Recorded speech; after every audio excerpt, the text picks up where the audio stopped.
Thank you, Speaker. Those opposite will take any opportunity to take a swipe at this government, but this time their swipe is particularly baseless. It's a swing and a miss, Speaker. Building stronger rights and better working conditions for workers is fundamentally against their core values. It absolutely kills them to see a government looking out for workers, and Speaker, I love it. First, those opposite have tried to take credit for a scheme which was actually introduced by Labor. The Rudd government initiated the Pacific Season Work pilot in 2008, aiming to involve Pacific seasonal workers in Australia's agriculture sector and strengthen Australia's ties with the region. This pilot program lasted for 4 seasons.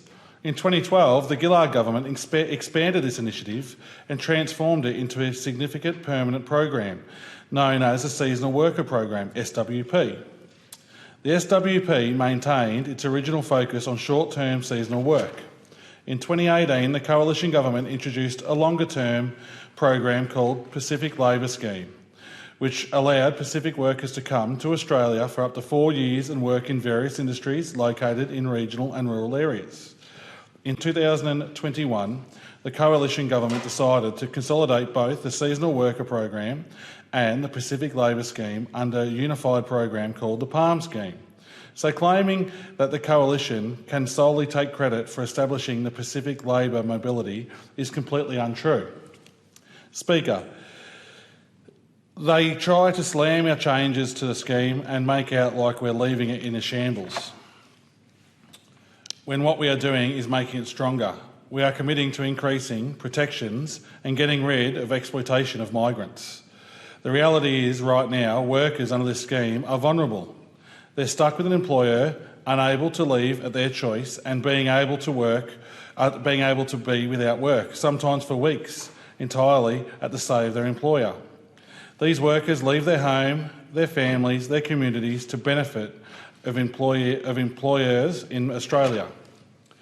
They deserve better support, and this government is giving that to them.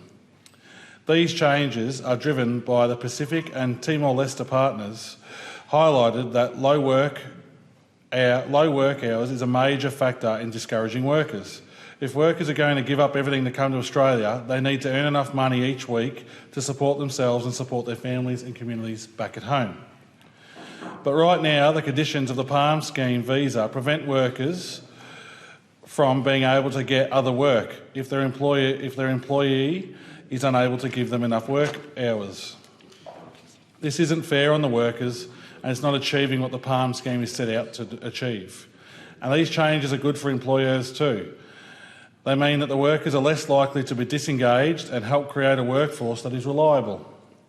It also means that workers are likely to come back again, which helps create higher productivity. These changes are a win all round, Speaker. Those opposite claim these changes could cause disruption to the scheme and result in labour shortages. We know that these changes are big for employers, but the changes will be gradually and carefully ensured that the program continues to deliver wins for both workers and employers. This will make sure that there is time for employers and participating countries to adjust. The PALM Scheme is vital, but it is not only the only thing that is important in the meeting of the workforce on the agriculture sector. We are taking action in multiple ways, like supporting growers to hire Australian workers through a range of programs, including Workforce Australia services and harvest trial services. There are also other categories of temporary visa holders that can help fill some of the labour shortages and ensure the harvest work continues, such as working holiday makers. This scheme has proven highly successful, and as of the 31st of May, there have been more than 137,000 working holiday makers in Australia. 12,400 of them were granted further visas due to the work in the agriculture, forestry and fisheries sector. Speaker, our agriculture sector is important. It's so important to make sure that they have good access to labour that needs to operate it at the high levels that it does. The PALM Scheme is pivotal to making this happen, but we in the Labor Party want to make sure workers are treated right, whether they're foreigners or whether they're Australians. That is what these changes are all about. They are good for workers and good for employers. Thank you, Speaker.